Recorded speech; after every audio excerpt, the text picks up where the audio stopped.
Bener-bener imah boga salaki teh jalan-jalan teh nikah tika lempang kieu.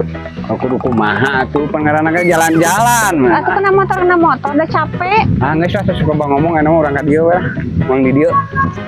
Terus ayeuna urang rek naon atuh jalan-jalan teh ka kaleuweung leuwih ka kota. Ganeng atuh suka ngomong ka dieu we wang di dieu tah.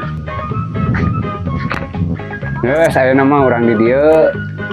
Urang ngawangkong di dieu di imah mah loba jelema tah. Sarudat di imah mah mending kayak di dieu ngawangkong. Terus ayeuna urang rek ngawangkong naon atuh di dieu? Jiga nu boga imah wae. Geus puguh di imah mah hayang ngobrol teh urang teh halarese loba wae jelema. Ngan jadi pertanyaan teh rek ngawangkongkeun naon di tempat anu kieu?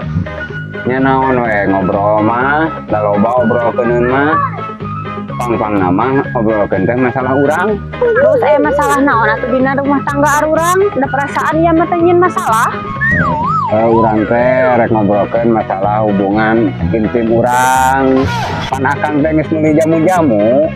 Oh, masalah jamu-jamu sari rampet nu kamari lain. Terus masalahnya di mana? Sok diinum tara. Oh, sok. Emang kumaha kitu? Kok sok diinuman. Tapi rasana mah anger we. Oh, jadi orang teh kurang rapet lain. Tenang, kan mah dilakban mah teh saku kumaha. Oh, pamajikan aing jadi ngamek kitu. Bukan koplak.